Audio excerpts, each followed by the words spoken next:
Good afternoon, Dylan with Huntsville Guns. I am a professional gunsmith and federal firearms licensee.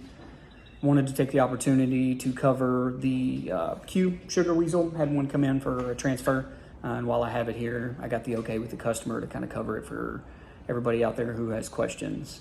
So what do you get for your money? MSRP on this pistol as it sits today is $17.99. I think they can be purchased right around that $1,700 price point, $1,650, $1,700. So you get a 22-inch collapsed overall platform, little under 5 pounds, 4 pounds, 14 ounces, I think, as it sits naked.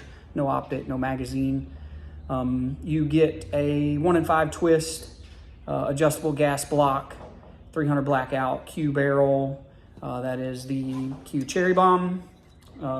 Then you also get Q's proprietary barrel nut and handguard. It's M-LOK compatible, so it'll run all your standard accessories. USGI spec upper and lower, with the exception of the missing forward assist. You get USGI lower parts kit, again, nickel boron, fire control components, and an upgraded hammer spring, if I'm not mistaken. You get a Radian Raptor SL or HB charging handle. It's kind of optimized to run with a suppressor setup.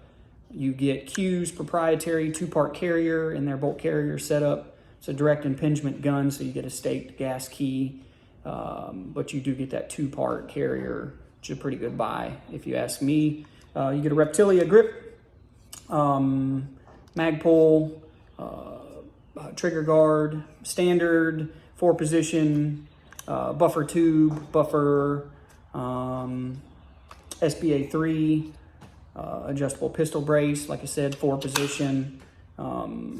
Pretty slick setup for the money. If you were looking for an alternative, I think you're going to be hard-pressed to buy a commercial alternative for the same money. I know the MCX series, Daniel Defense has got some PDW guns. There's a few others that are escaping me at the moment, but they're all going to be right around that $2,000 price range.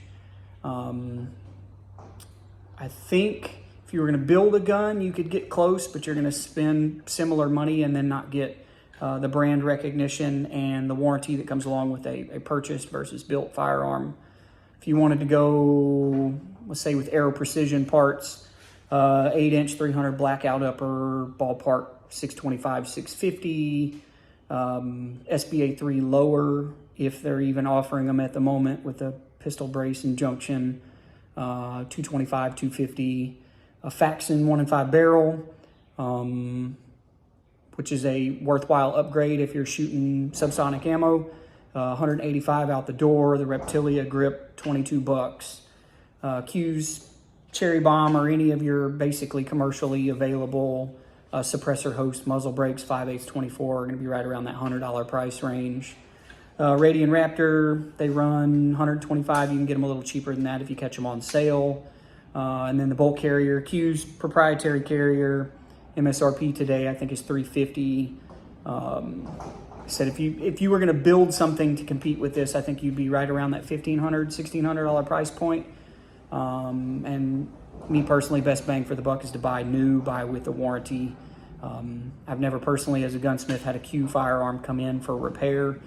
I can't say the same about all of the other AR manufacturers on the market. Broken firing pins, firing pin retaining pins, gas keys not staked properly, castle nut and back plate not staked properly, inferior trigger components, hammer springs breaking, premature sear wear. I've had barrels come in that had narrow spots in the bore where a suppressor alignment rod wouldn't even fit all the way down the barrel. Chamber issues where they're short chambered or rough chambered and they won't extract properly. Broken extractors, broken extractor springs. Everybody has problems with their product, but I find that Q has significantly less product problems just based on their kind of modernization of the AR platform and some of the hardware components. The majority of my customers are in the hunting community or the tactical mill LE type guys.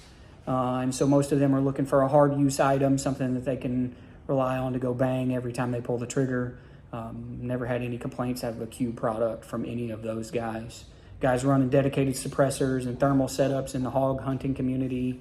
No issues with stoppages and cycling issues from gas block problems or the screw coming out of an adjustable gas block in the middle of a pig hunt. Like I said, personally, best bang for the buck, Q. There are some alternatives. I do like some of the Daniel Defense products out there. I don't have any of them here to do a side-by-side comparison at the moment. I said if it were me spending my money and I was looking for something that I could buy off of the shelf that I didn't have to assemble, that I could rely on for a duty weapon or rely on for a hunting scenario to feed my family, Q would be where I would park my money. Thanks for your time, guys.